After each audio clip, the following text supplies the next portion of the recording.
Huh. I just feel like I've been around the block, ripping up fantasy stock, working around the clock.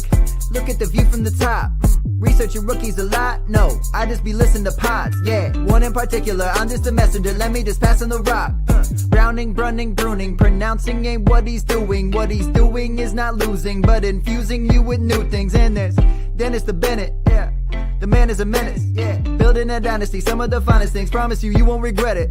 Sly as a fox, cultured in pop. Give him his props. Here is a thought, here is a box, and you cannot compare them at all. So don't even try. Careful with the news, but when you use a take, I take up Tony Fire. I mean Dyer, because anyone else is a huge mistake. Whoa, fantasy round table, fantasy round table, yeah. Fantasy round table. Come take a look at the crown, baby. Hey, fantasy round table, fantasy round table, woo. Fantasy round table. Come take a look at the crown, baby. Go.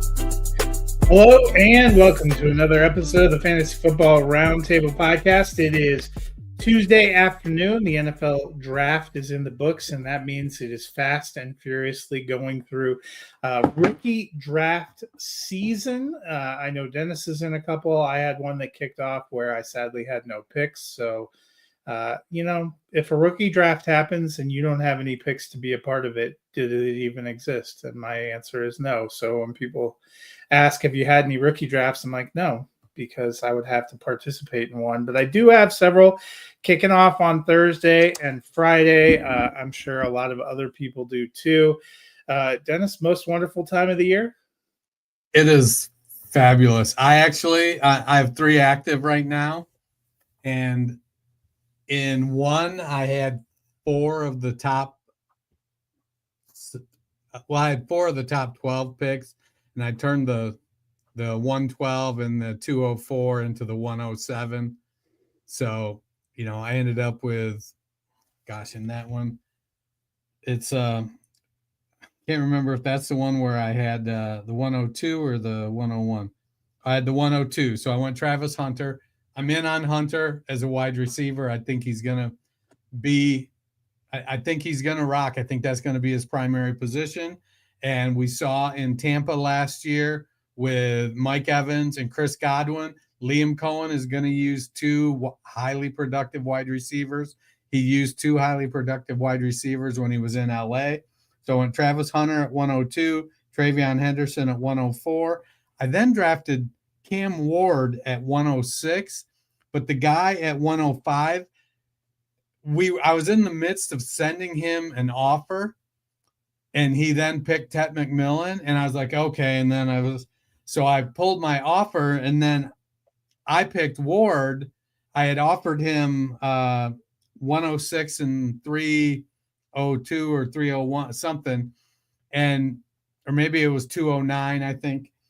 And he messaged me. He's like, oh, I'm sorry, I would have taken that deal. And I'm like, well, if you want, I'll give you Ward and the pick, and you give me McMillan. And he's like, sure, I'll do that. So I ended up 102. I got Hunter, 104, Travion Henderson, 105, Ted McMillan. And then I traded up from 112 by adding the 204, and I got Quinshon Judkins. And then, just for the hell of it, I had a bunch of third, fourth, and fifth round picks. I traded 5 picks for the 204 and drafted Jack Besh because I need starters in this league. And so now I got 5 likely starters out of those picks. Well, let's talk a little bit about the draft, and then we are going to revisit our top 25 for Superflex as you are diving into rookie drafts. It'll be fun to come back on Friday. We'll see how far we get, but the official show Dynasty League will be kicking off our rookie draft early on Thursday morning. So if you're a listener and you're in that league and you forgot that you were in that league, or you forgot to check the messages, this is your warning that things will kick off on Thursday morning. But we'll see where some of those land. Maybe you talked a little bit about the drafts you were in. I'll pull up the the league that I had go off was a 14-team Superflex. So look at some of the ADPs right now. It was fascinating to watch. I will tell you, I was making some comments in my Campus to Can Slack, but there were definitely some people that were doing that rookie draft going off of pre-draft ADP that I would wager never saw the NFL draft based on where they took players. But probably the biggest story of the entire draft was Shedeur Sanders, his protracted wait.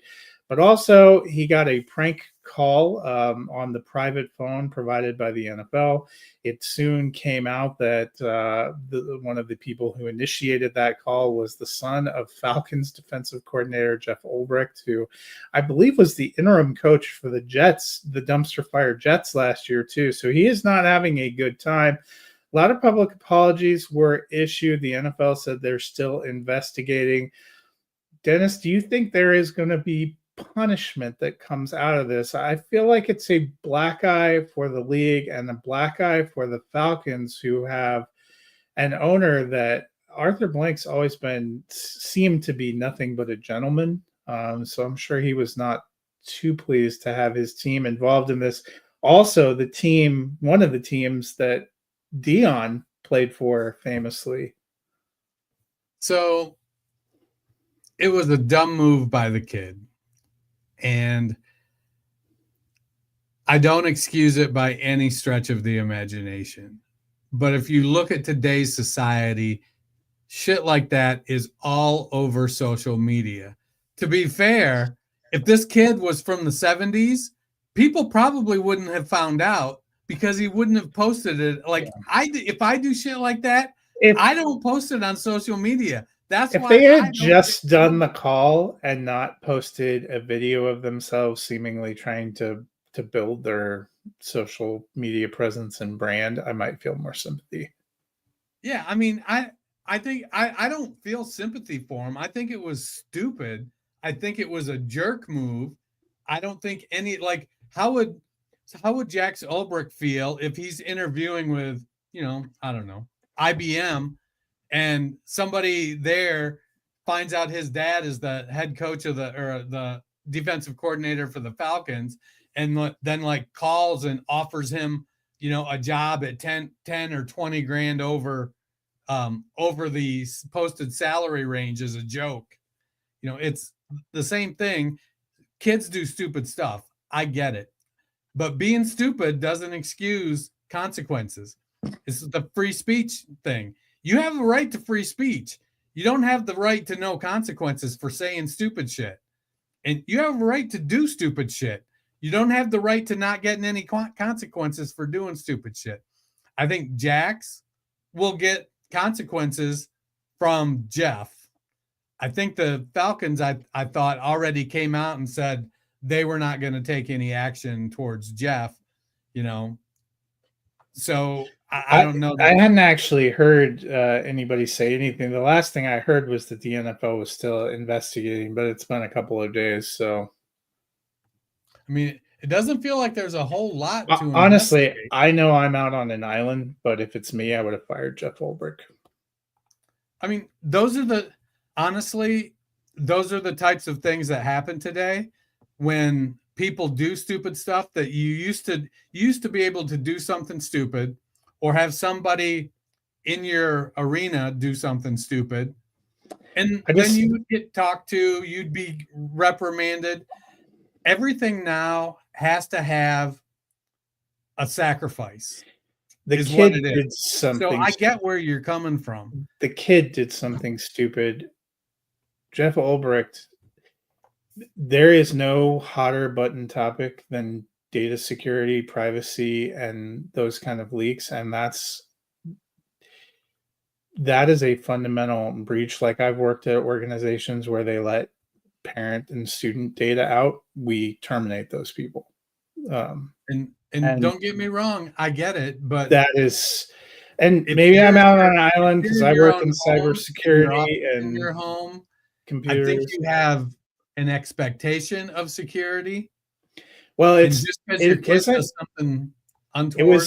a phone provided by the NFL for the express purpose of guaranteeing privacy and security, that those numbers were supposed to be locked down, granted to only a couple of people in each organization. So, I mean, maybe the person that needs to get in trouble is higher up in the Falcons organization, because honestly, why does the defensive coordinator for the Falcons on an iPad that he has at his house have all the private phone numbers for all the potential draftees? That doesn't make a ton of sense. He's not the general manager. He's not even the head coach. But I think less of the Falcons if they don't do anything. That's all, and I know most people said you're crazy, blow it off. I think that is. So let me ask you this. Do you think less of the Falcons if they don't do anything because it's not made public that they did something? Do you feel we have the right to know how they handle the internal if somebody got terminated, how would you would know about it? I think less of them if they don't fire someone. Full stop. Yeah. All right. And honestly, for some of the petty shit that the NFL takes teams' draft picks away for, like potentially having called a player slightly outside the tampering window, if they don't take a draft pick from them, I think less of the NFL too. Because if you're going to be petty about enforcing the letter of the law on some of these things, then you need to enforce the letter of the law on something that's a data privacy issue that made you a public laughingstock and public spectacle. Well, we know the letter of the law is open to interpretation nowadays. I know, but they took draft picks from a couple of teams this year.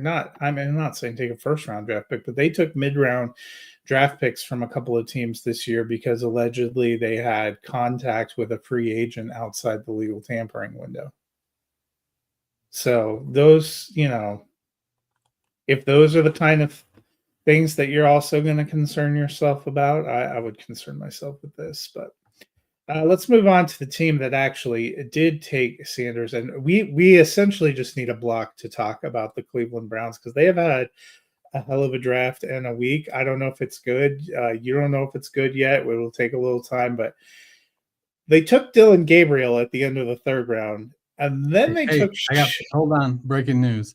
The Browns just drafted another quarterback. Yeah, that wouldn't make sense. So they took Dylan Gabriel at the end of the third round. And I do feel a little bad for him because he kind of got lost in the shuffle here. And I think it's going to be very hard for him to make that roster. Then they took Shedeur Sanders in the fifth round. That gives them 5 quarterbacks. I personally feel like Deshaun Watson is going to get placed on IR as soon as training camp starts because they seem to have been pretty clear that they don't really want him to play for them again, even if he wants to come back. They signed Kenny Pickett and Joe Flacco. So you have 5 currently. Then they declined Kenny Pickett's 5th-year option. I don't think that's a tremendous surprise. You and I were pretty pumped in the second round when they drafted Quinshon Judkins in the backfield, but then 2 rounds later, they also drafted Dylan Sampson, who I believe you had as RB6 going into the draft. So that's an interesting pull. Then after the draft, they never took a wide receiver in the draft, but they signed Deontay Johnson. And then today, they are one of 2 teams that did something that's exceedingly rare and put a veteran tender on unrestricted free agent Elijah Moore, which means that if he is signed by another team, they could get a compensatory pick. That part I understand. But if he's not signed by July 22nd, they have exclusive negotiating rights and basically would tender him at a level of 110% of his salary from 2024, which I think they said is about $3.5 million, which isn't a ton. But what are the Browns exactly doing? People have made a lot of them having a crowded, maybe messy quarterback room, but the doubling down on running backs makes things a little bit interesting because Jerome Ford's still there. I was surprised they didn't draft a wide receiver, but then signing Deontay Johnson gives me a little bit of pause. And then they tendered Elijah Moore. They also drafted Harold Fannin, which was a tight end prospect we like, even though they have David Njoku still there. It just feels like there is a lot of doubling and tripling up at positions now. So let's start with the quarterbacks. When they first drafted Dylan Gabriel, I thought that feels really high for Dylan Gabriel. That being said, I keep referring back to the Dynasty Nerd study they did where, focus on quarterbacks playing 35 games in college, have a much higher success rate in the NFL for both fantasy and NFL production. Well, Dylan Gabriel played 64 college games, 3 different schools, learned lots of offenses. Apparently at the combine, he crushed the record for velocity throwing a football. I got to be honest. I'm not doubtful he broke the record, but I'm doubtful he broke it by 15 miles per hour which is somewhere 13, 15 miles per hour. That just seems crazy because, you need leverage to throw hard, and the dude's 5'10". He's not getting a lot of leverage. That's why you don't see a lot of sub 6 foot pitchers in Major League Baseball. Anyways, so I'm like, okay, well, get your guy. You've done your work. Maybe you like his moxie. He was great on the whiteboard, because he's got a ton of experience. You've got Pickett. You've got Joe Flacco. Neither one really feel like long-term answers. Fine. Then we roll through a couple more rounds, and then they draft Shedeur Sanders. And I was like, what the flip are the Browns doing? And as you pointed out, they traded up to take him. So at first, I spent probably the next 24 hours completely dumbfounded.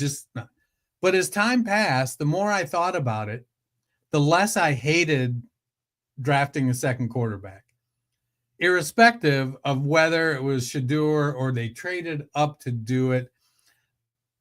In my eyes, they looked at the players available and felt like this is the best player available at this point in the draft. We're going to go get him. And they weren't in the position to get an elite quarterback out of this draft at 102. Tennessee wasn't trading away from Cam Ward. And the argument can be made that Cam Ward isn't an elite prospect at quarterback.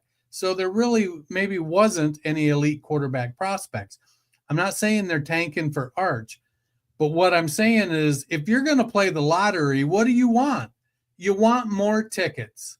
And to me, as I look at it now, 4 days later, all they did was say, we've got a bunch of picks. We're going to take some shots on a couple quarterbacks because we can afford to do it. Maybe Shedeur pans out. Maybe he doesn't. I do think right now he isn't guaranteed to beat out Dylan Gabriel. He's got to beat out Dylan Gabriel.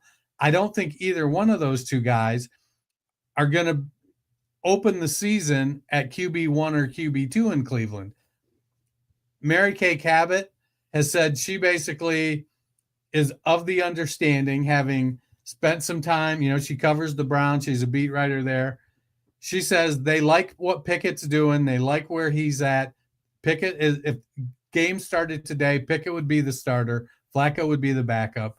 Shedeur and Gabriel are fighting for number 3, and one of them's probably going to end up on the practice squad. And maybe they get lucky and they're able to hold on to both of them and let them see who develops. But like I said, the more it's a crazy thing to do. I get that. It's a shock to the system. However, the more time passes, the less I hate it. They're buying dollar scratch offs here and hoping to hit $1 million. Well, and I think in quarterback in particular, one of the things that was talked about is the shrewd decision to trade back from 2 to 5 netted them an extra first in 26.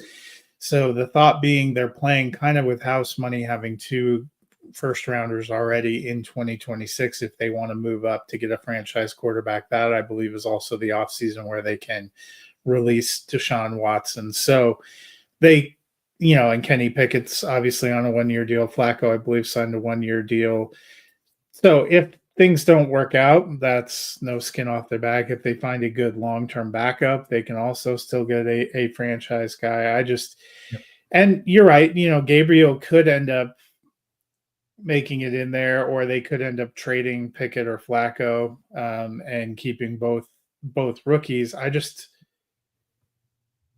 It was a curious decision to me, one of a number of curious sort of decisions for the Browns. I'm still here if you can hear me. I'm not sure what just happened to my camera. Well, Dennis dropped out there for a minute, but hopefully he will be back soon. One other of the rare, I mentioned Elijah Moore picked up on the rare veteran tender, something that we don't often see that much. Another person that got that is J.K. Dobbins, which sets up a very interesting situation. The Chargers went and drafted Omarion Hampton in the first round. They also had signed Najee Harris. Dobbins was their lead back last year, had one of the best seasons of his career, potentially could be back there, which would create an interesting three-way situation. So, having Dobbins on that tender is interesting. Dennis back with us, just talking about Dobbins getting that tender with Hampton and Najee Harris there. If they end up bringing back Dobbins, it would be not too expensive for them. I think they said the 110% in his case would be about $1.1 million for 1 year. I think all the draft and putting the tender on has told me is that Kamani Vidal can be safely dropped. Yeah, in the tender, makes a smart move to potentially be able to add a compensatory draft pick as well. These guys haven't signed yet. It's what is it called? It's the it's tender or something. No, this one's different and much rarer. It's an unrestricted free agent tender. It helps keep them in line for getting a compensatory pick if they sign, but basically if they are unsigned after July 22nd, the Browns and the Chargers would have exclusive negotiating rights with them. Yeah, it's one of those moves that says, hey, we want you here. Here's what we're offering you. And the player says, no, I think I can get more. Well, now the player's been out there and they're not getting more. And so the team is going, well, we want you here. So we're going to go ahead and play this chip here that's going to help us get to the dollar amount we want. So shrewd move. I don't know that it makes for happy players, but then again, these are two guys that I think might be better with a contract than no contract, which looked like where they were headed. Yeah, and we'll see what happens. Like I said, the only thing the draft and this move really cements for me is that if I'm trying to figure out who to drop, and Kamani Vidal is one of my options. I think his chances of a breakout are not great because I think they still have Hassan Haskins too, who would be their battering ram guy. It's like now all the Chargers running backs are like 220 pounds. We didn't touch on the Browns drafting 2 running backs. They only had 2 on the roster, so to me that kind of makes sense. You're filling a need. Jerome Ford's in the last year of his deal. He's not expensive. I think we can safely say Pierre Strong isn't a guy, he's Craig Reynolds of the Lions. He's a guy that's going to stick around. Once you get 2 or 3 injuries, then he's going to get some playing time, and some consistent playing time. But he's not a guy that's going to beat out a lot of other running backs. He's there. He's going to be their RB4. He's going to play on special teams. So Judkins will be the starter right now with, I would expect, Jerome Ford will hold off Dylan Sampson for a good bit of the season. But I don't think Ford's back next year. I think next year it's going to be Judkins and Sampson at the top of the pecking order in Cleveland. Harold Fannin feels like the successor to David Njoku. Njoku's 29 now. I think he's in his 10th year, 9th year. I think he entered the league at 20. So he's getting up there. I think he's going to have a great year this year with Pickett and Flacco at quarterback. I think Njoku will have another really good year, but he's getting up there. And so, we'll see what happens. It feels like Fannin is just the successor. He gets to come in. He's a tight end. Tight ends usually take a couple years to develop. Fannin played at a smaller school. This will give him an opportunity to settle into the NFL game and then step right into the starter's role when they don't re-sign Njoku. Yeah. There's plenty of Johnson is another lottery ticket. The Browns just played the lottery this weekend. I in the rookie draft I had where I didn't have any picks, Fannin went undrafted, as did Damian Martinez, a couple of guys that were late round that are kind of buried on a depth chart. I picked them up and threw them on a practice squad because, hey, you never know. Let's dive into our top 25 Superflex rankings post-draft. So I will let you kick it off. You can do tiers, or you can just do numbers, kind of however you want to kick it off. Well, I'll start. How about I go my first five, and I'll talk about him as tiers go. But I've got Ashton Jeanty at 1. Nothing changed there. Drafted to the Raiders. He's going to be the RB1. He's going to get plenty of volume. I've seen him drafted in a startup as high as our top hat, like 104. So people are, and that was a 1 QB league, by the way. And so he's being pegged as a can't miss in a great spot with an offensive coordinator that's going to use him. I got Travis Hunter at 2. I mentioned earlier when we were talking a little bit about the draft that I think Hunter, or maybe it was before we came on, Liam Cohen was rocking the 2 productive wide receivers in Tampa with Evans and Godwin before those 2 guys got hurt. And then he did it out in LA with Kupp and Allen Robinson when he was offensive coordinator, quarterback coach, whatever his role was out there. So it feels like that Liam Cohen wants to have Travis Hunter and Brian Thomas Jr. Dominate from the wide receiver position there in Jacksonville. So I'm comfortable. I thought Travis Hunter was the wide receiver 1. Excuse me. If we were projecting him as being primarily a wide receiver, it felt like he was the wide receiver 1. At 3, I got Teteroa at McMillan. He's got a great opportunity to be the wide receiver 1 on his team. His quarterback situation is a little more tenuous. While Bryce Young looked a lot better when he came back last year, I think there's still some questions about whether or not he can keep it up. Again, he's another one of these little quarterbacks, 5'10", 100. He looked like he's about 5'10", 150 is what he looks like. But they've got a solid running game. They've invested in the O-line there with Leggett and McMillan and Jalen Coker, Adam Thielen, Jatavian Sanders, and I feel like they drafted another tight end this year that I don't remember. Yes, they did. Gunnar Helm. Yeah, I don't think he takes over Jatavian Sanders. Didn't he? He backed up Jatavian Sanders in Texas, didn't he? I think so. That certainly sounds so. I like McMillan to be able to have an opportunity. I think a lot of the comps I saw for Tet McMillan were Cortland Sutton is a real good comp for him. Hopefully he doesn't take as long as Cortland Sutton to get it all figured out. Sutton was pretty up and down for about the first 5 years of his career. Number 4, I got Travion Henderson. He's my RB2. I like the landing spot in New England. I think he'll start out splitting time with Ramondre Stevenson, and their wide receiver room is wide open, but they invested in the O-line. They did take Kyle Williams as a wide receiver. They've got opportunity to be earned. And Henderson, if he can put on 5 more pounds, 5'10" and 207, just feels a lot better than 5'10", 202. And if he can get up to 210, even better. probably the most polished pass protecting running back to come into the league in the last 5, 6, 7 years.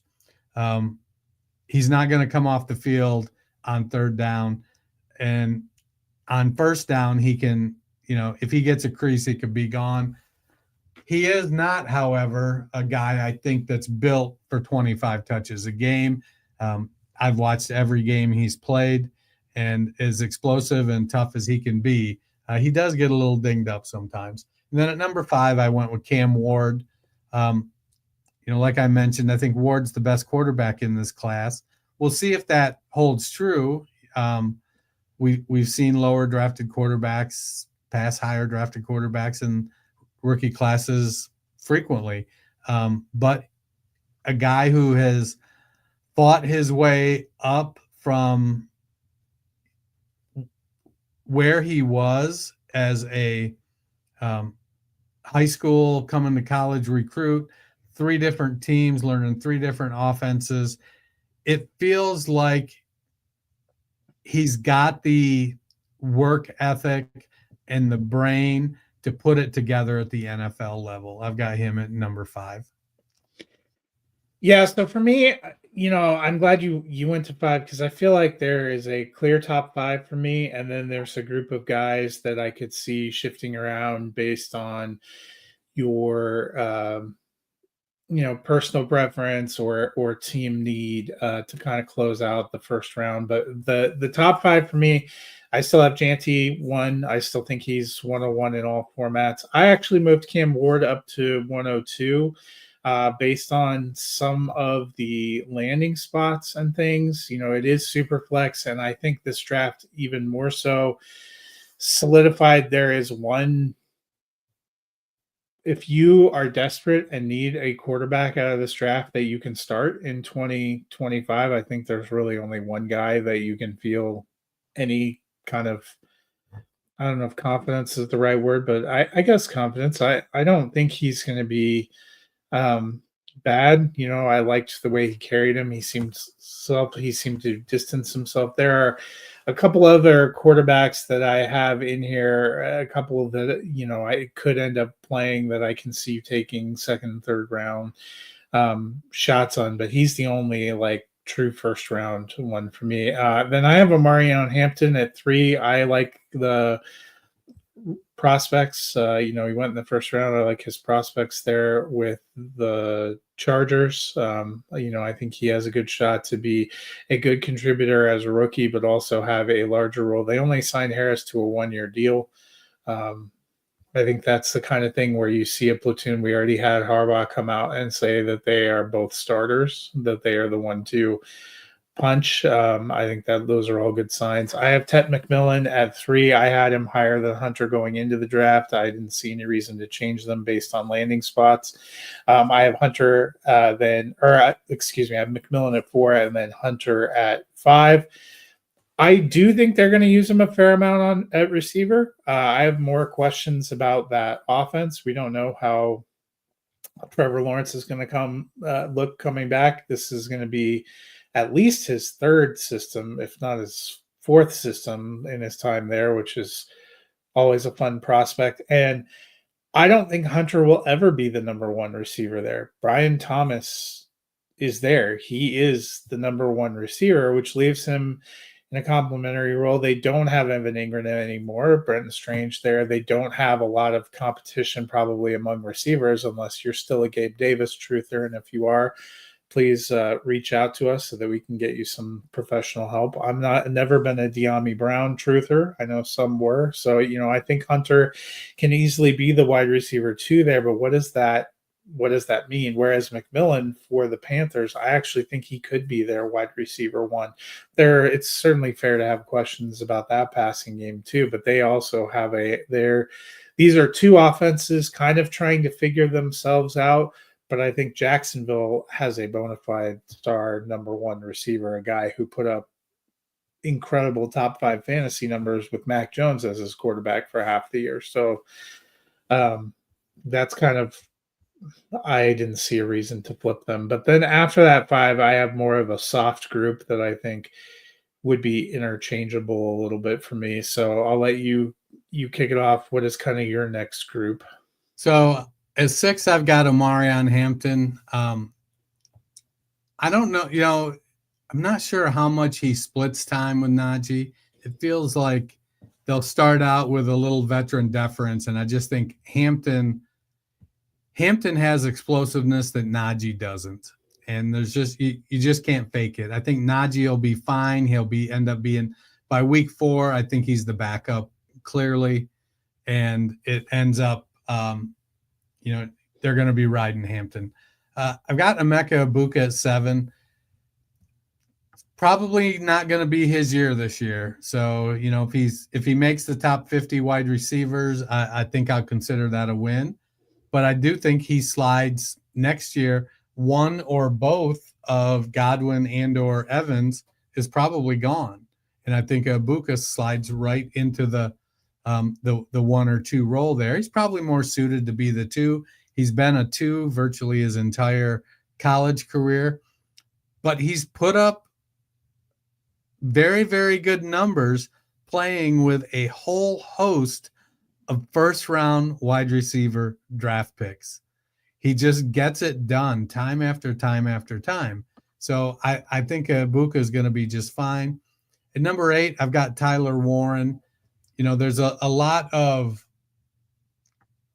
back and forth between Warren and Loveland and whatnot.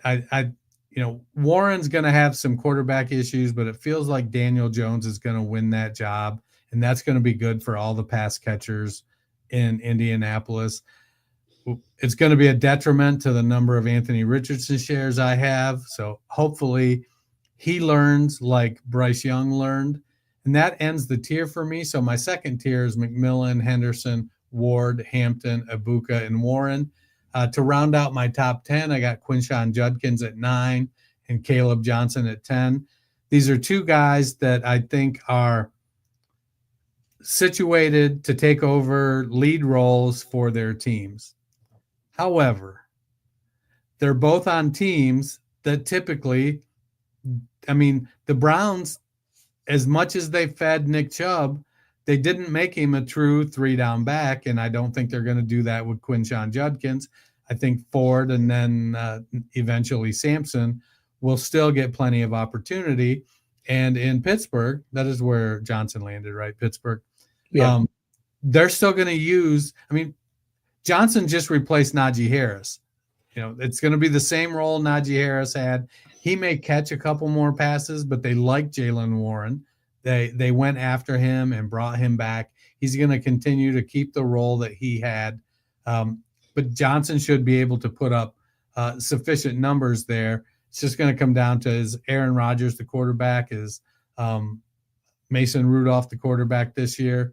And I believe them when they say they're comfortable playing Mason Rudolph. The thing about Rudolph is, no, he's never been really good, but he's never also been like really bad. He's been, meh. And maybe he's a little better because he's got DK Metcalf, George Pickens, Pat Freiermuth, and Darnell Washington, and, a little bit of a better offensive line than he may have had in Tennessee. But I think Johnson will get plenty of volume. So that rounds out my top 10.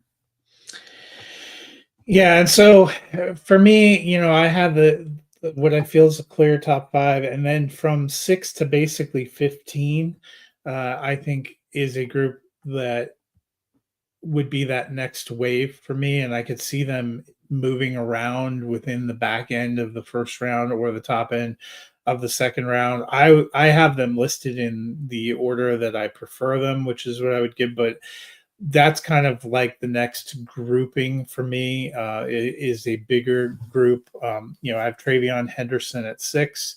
I, like you, have Emeka Egbuka at 7. I think certainly, maybe 2025 doesn't maximize his potential, although with older receivers, you never know, injuries.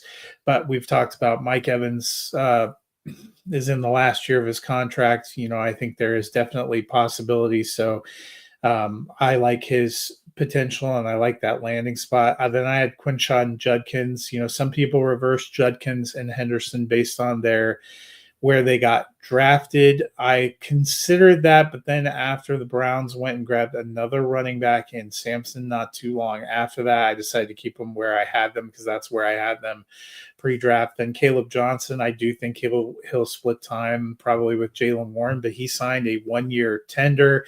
Kenneth Gainwell, the only other back there. We know that Arthur Smith is going to want to run the ball, and they don't have the most robust quarterback situation, so running is going to be important. I liked that as a landing spot. Tyler Warren, another guy, I love the talent. I think he easily rises to the cream of the crop to start at tight end for the Colts. They have a lot of receivers. They have a very murky quarterback situation, gives me a little pause. Then I have Luther Burden. I had him above Golden going into the draft. I considered whether I was going to flip them. Ultimately, I didn't. I think the question that's not going to get shaken out until we get a little more into camp is how do these Chicago targets shake out? There are people that have said, Burden's going to suffer a little bit in the first year, until they make space for him. But what space are they making? They just signed DJ Moore to a long-term contract. Rome Odunze was a first-round rookie taken last year. It doesn't seem like their top 3 receivers are likely to change, barring a trade or a catastrophic injury over the next couple of years. Some people think Burden better fits that Amon-Ra St. Brown role in a Ben Johnson offense. If that ends up being the case, he could end up being the best of the receivers. I think there is a lot of ceiling. Maybe there is a little bit of an unknown floor, but that was enough for me to keep him where he is. Then I have RJ Harvey at right around there at 12.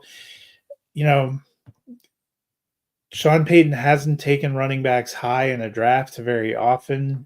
Denver clearly had a need at running back, does not have a lot of competition.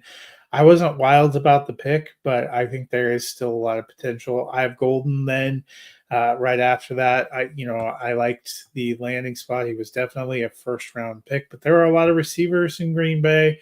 They also have a tight end who really emerged for them last year in Tucker Kraft, and they are a very, LaFleur has wanted to be a power running team. It didn't always work out, but last year they really seem to have found the running back that fits what he wants to do with Josh Jacobs, which made them maybe a better and more balanced offense. It certainly takes away a few passing game opportunities. So, I don't think it's a lock that we just see him throw up 1,200 yards like some people seem to think. And then after that, Jackson Dart, he to me became a clear QB2 in this class. But what does that mean in terms of production and Superflex? I've seen people say you should be grabbing him middle of the first round or maybe even up near the top half of the first round because of the quarterback position and its importance. But we've seen, you can't too frequently people in rookie drafts in the past have overvalued quarterbacks to the point of missing out on better opportunities. Dart is, we talked about the Browns room being a little bit of a confused mess. Dart, they went up into the first round to get him. Maybe he is definitely the future there, but Russell Wilson, Jameis Winston already there. There are still Tommy DeVito fans. That is also a curiously crowded quarterback room all of a sudden. So there isn't a clear path or indication that he's the one that would be the starter. And then the last one in that group for me is Colson Loveland, who went at number 10 to the Bears. I like the player. I like the potential in that offense, but Chicago went from having pretty good amount of weapons to an embarrassment of riches. You might almost say they're at least 3 deep at receiver, 2 deep at tight end. They still have DeAndre Swift. How is that all going to shake out? If you were with us on Friday, I noted that the 2024 Chicago Bears actually threw the football more times than Ben Johnson's 2024 Detroit Lions did. That should give us a little bit of a pause. There's no way that you're going to have 3 top 24 receivers and two top 12 tight ends out of this offense. There are going to be people that suffer. It may end up being that sometimes we've seen in situations where they have an embarrassment of targets, one guy really rises to the top and they rotate around so many others that everybody else is like a low end wide receiver 2 or wide receiver 3, not because they aren't contributing to the offense, but because there just isn't enough week to week to go around. I thought it was curious. I don't know what you thought, but I thought it was interesting that Chicago did not get grab another running back until I know they took one in like the 6th or the 7th round. But I think that makes me a little bit higher on Roschon Johnson than maybe I was pre-draft. It's funny you mentioned that. Ben Johnson couldn't wait to get rid of DeAndre Swift in Detroit. So it just felt like they were going to take a running back. I think ultimately what happened was the GM was like, look, maybe it didn't click for you there and maybe it won't here, but we've got other needs. There's more talented players than these running backs at these positions or at these slots in the draft that we'd be better suited to take. And we do have some productive bodies there. I actually just drafted Roschon Johnson in a startup I think we're in the 15th round or something like that, 16th round. So you don't figure Swift is going to carry it all by himself, and they frequently used multiple backs in Detroit. I think that's part of the reason we thought they were going to take him back. And I know they did take Kyle Monangai, but they took him Monangai. They took him in the 7th round. He was the 17th pick in the 7th round out of Rutgers. I think to me that at least makes me more interested in Roschon Johnson until they trade for a running back or sign a veteran. Actually, it was the 19th round that I took Roschon, but it's that we start 5 IDPs, so a lot of IDPs have been being drafted the last few rounds. So I'm going to finish out my top 15, right? Yeah. And that actually ends my current tier. So it starts with Quinshon at 9, Caleb at 10. And then I've got Colston Loveland at 11. Just feels like Ben Johnson wants to use Colston Loveland. I know they're tied to DJ Moore and they're tied to Rome Odunze, who's going into his second year. They drafted Luther Burden. It's probably more receivers than he ever had in Detroit, and maybe that makes him excited. Now, Johnson has also come out and said, look, I don't think it's fair for everybody to go, oh, you're just going to rebuild what you did in Detroit. I did what I did in Detroit because those are the pieces that I had. Now, that being said, I don't necessarily think I expect Caleb Williams to lead the league in pass attempts this year either. I just don't think we saw that from him last year. Can he be good? Is he a talented player? I think there's some talent there. It just needs to be harnessed and developed. So I got Colston Loveland at 11.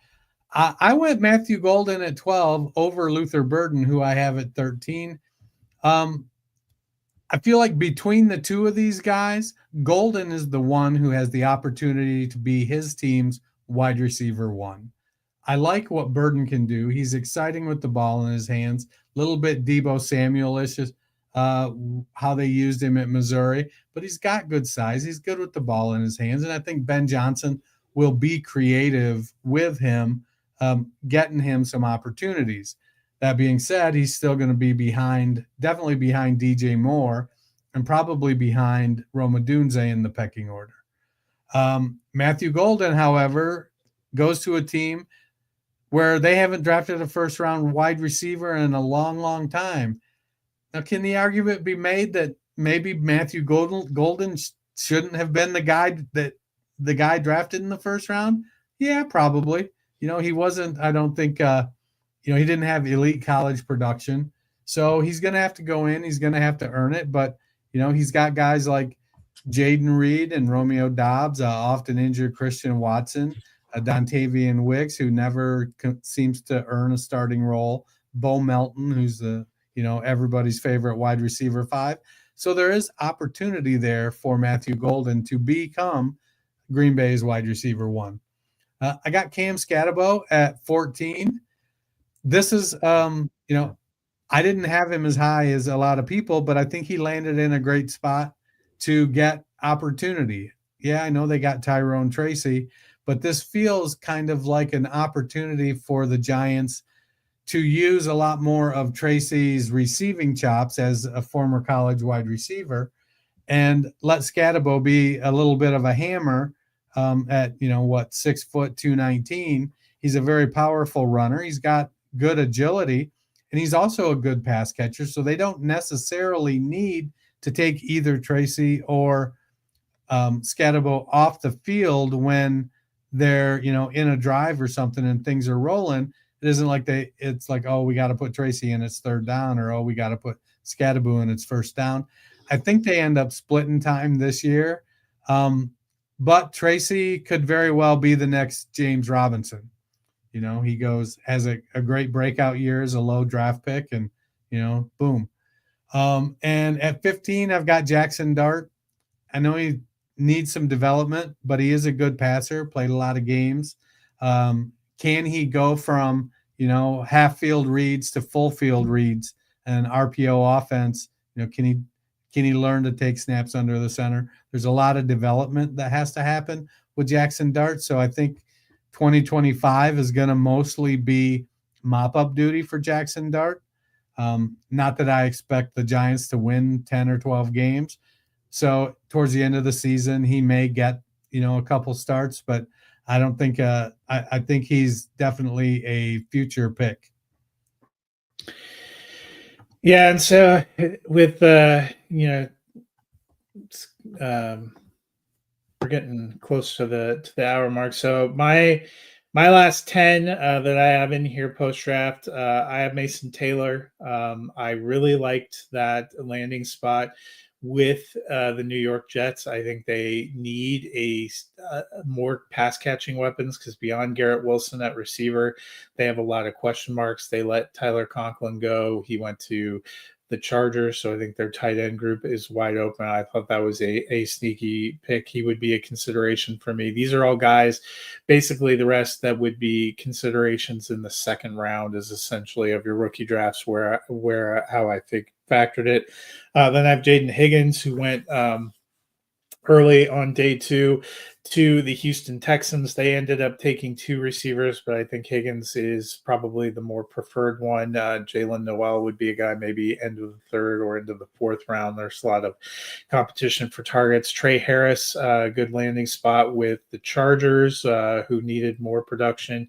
Elijah Arroyo, a tight end I like. I thought the Seattle selection was nice. Maybe another player that maybe not incredible for 25, because they still have Fant, but no Fant going into a contract year. Then I have Cam Scatabo. Maybe there's some potential there. They have Tracy. Devin Singletary is also there. They had given him a pretty decent free agent contract the year prior. What does that backfield shake out like? Wasn't completely sold. Then I have Dylan Sampson, 4th round. Both those guys went in the 4th round. Him going in the 4th round to Cleveland, like you mentioned, Jerome Ford last year of his deal. Maybe it ends up being a Sampson Judkins battery backfield back there, but I thought he's worth a look to me as I'm getting to the end of the 2nd round. Pat Bryant went in the 3rd round as a receiver to Denver. There is some potential there. Jalen Milroe, went to Seattle. They have Sam Darnold, but we've talked about before, it's not exactly an airtight contract where he's entrenched there as a starter for 3 years. I thought the Milroe selection was interesting. He's probably a player we've talked about that would be well served to sit for a year or 2 anyway. They also have Drew Lock there, a veteran, but I liked that potential. I have him and Tyler Shook as my next 2 quarterbacks. I could see taking Shook near the end of the 2nd round. I still guess I don't know entirely what to make of him. But then I had Jordan James, was a running back selected by the 49ers.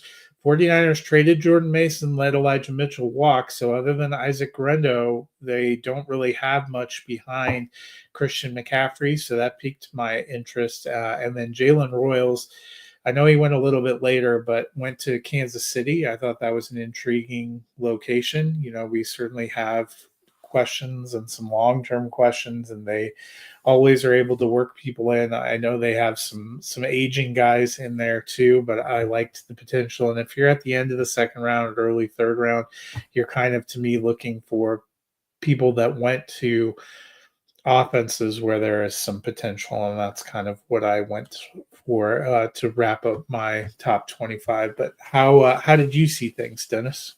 So I started with your boy RJ Harvey at 16. Just, I don't know, it feels like,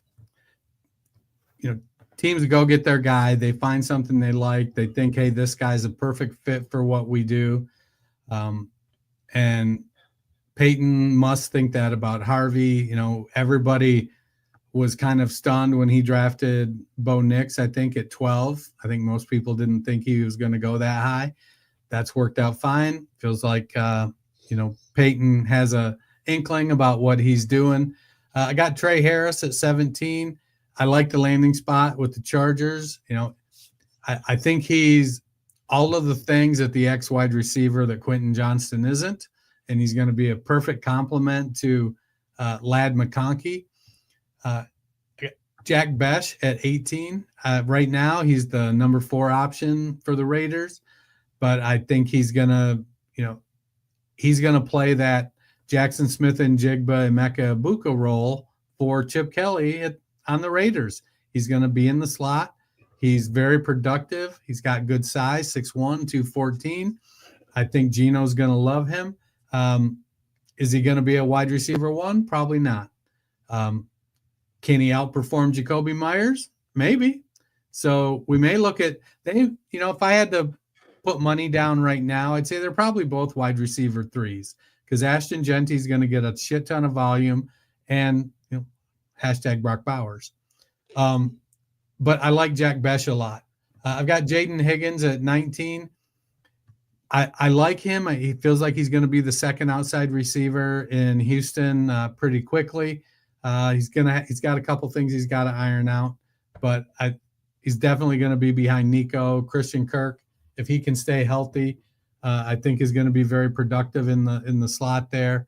I got Tyler Shough at 20. For me, it comes down to opportunity. It looks, from all intents and purposes, like New Orleans New Orleans is trying to send Derek Carr off with Deshaun Watson. Basically, they're saying, get the F out.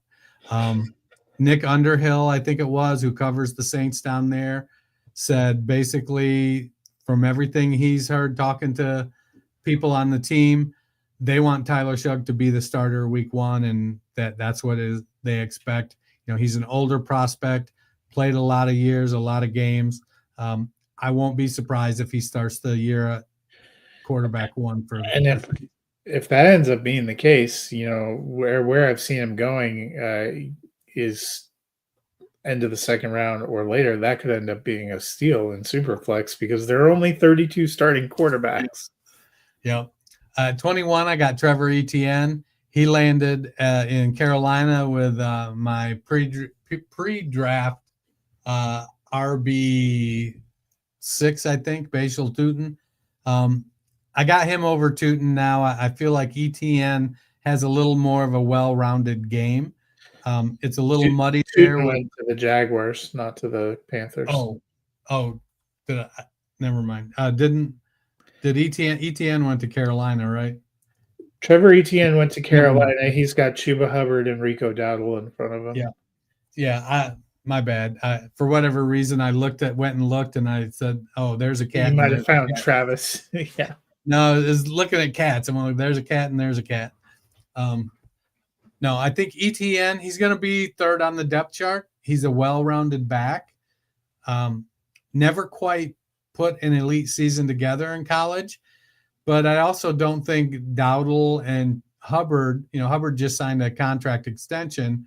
And so I think the opportunity will be there for him to earn some touches and earn a bigger role as the season goes on.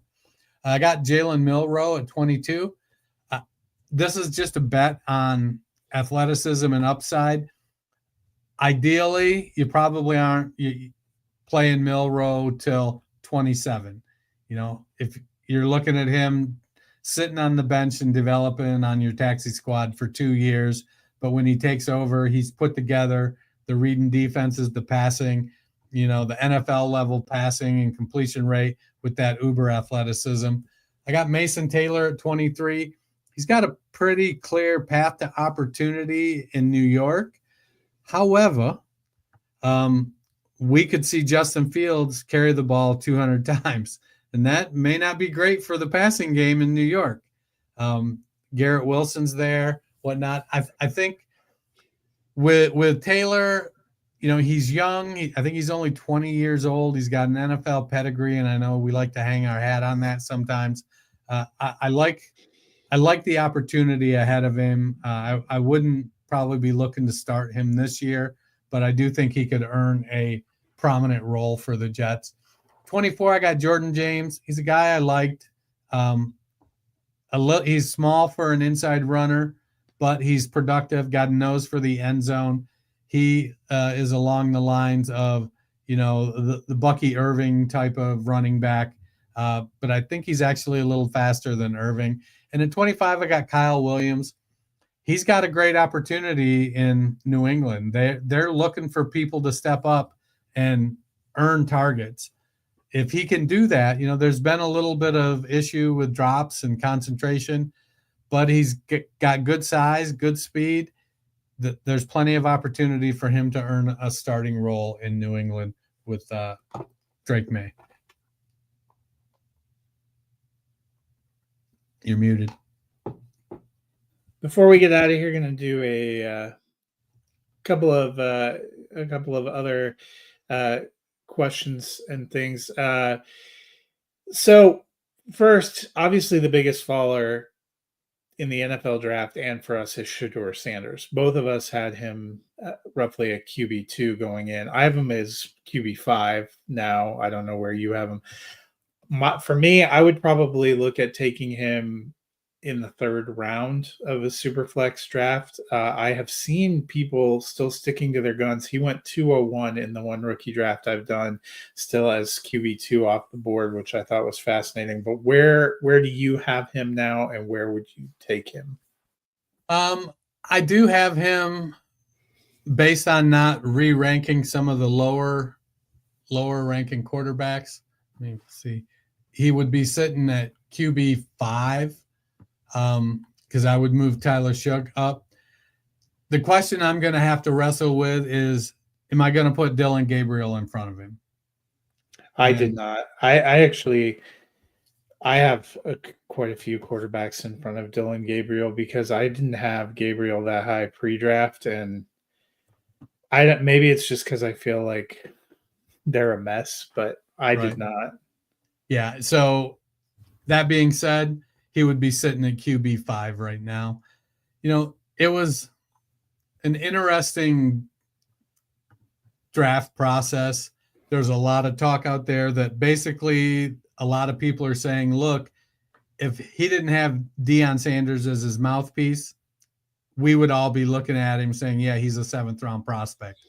But Deion as his championship mouth really, was out there beating the bushes, getting a ton of press. He won games wherever he went. He had to play under the specter of being Deion Sanders' son. So let's see what he can do. But he'd be my QB5 right now. Lastly, why don't you give me one or two sleepers for you guys that weren't in your top 25 that you're still holding the candle for? I'd still be. I still like Dylan Sampson. I think in another year, he may be the 1B or the RB2 in Cleveland. He has plenty of opportunity there, I think. We talked about David Njoku earlier, the Browns drafting Harold Fannin. I think Fannin, he could end up being a top 10 tight end in a couple years.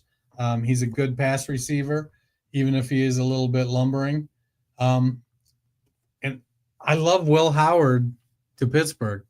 I think he's landed at a spot with Arthur Smith that maybe he doesn't play it down at all this year, but going into next year, maybe he takes over and he's put in a position in an Arthur Smith offense where he's not asked to put the team on his shoulders, because Arthur's going to run the ball. He's going to run the ball with the tight end. He's going to run the ball with a wide receiver. He's going to run the ball with the running backs. So Will Howard could potentially be a guy in a couple of years that, ends up being a solid QB2 for Superflex. Yeah, and so for Superflex quarterbacks that I like in later rounds as sleepers, Howard would be one for me, because if Aaron Rodgers doesn't sign, very good chance he's QB2 behind Mason Rudolph, because the only other quarterback they have is Skylar Thompson. I feel like that's a decent shot. I liked where Kyle McCord went to the Eagles. They have Dorian Thompson-Robinson, Tanner McKee. That is not a murderer's row. Jalen Hurts, obviously the starter, but we've seen in the NFL anything can happen. I know Quinn Ewers didn't go till the 7th round, but Miami was a spot when, if you watch some of the Campus to Canton live show, that was a spot that I talked about as maybe an optimal spot for Sanders before, we were waiting for his fall to arrest. Yes, they brought in Zach Wilson to be the veteran backup, but Tua has charitably a checkered injury history. I thought that was one of the softer, and if you're just looking for guys for taxi squad or 4th round in a super flex, quarterback is a tough position. Those are a couple that I was kind of interested in. In other positions, I kind of liked the Woody Marks to Houston pick behind Joe Mixon. I think there is some space. Feels like the successor to Dario Ogunbowale. Yeah, and the 2-minute back,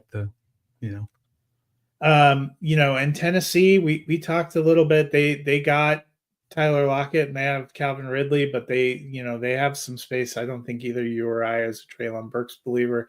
So Alec Ayamanor went there. They also, as a UDFA, they signed Xavier Restrepo, who was a college teammate of Cam Ward. I think either of those would be guys I'd be interested to put on my practice squad. I don't really know what to make of the fact that their first wide receiver pick at the top of the 4th round was Shamir Dike.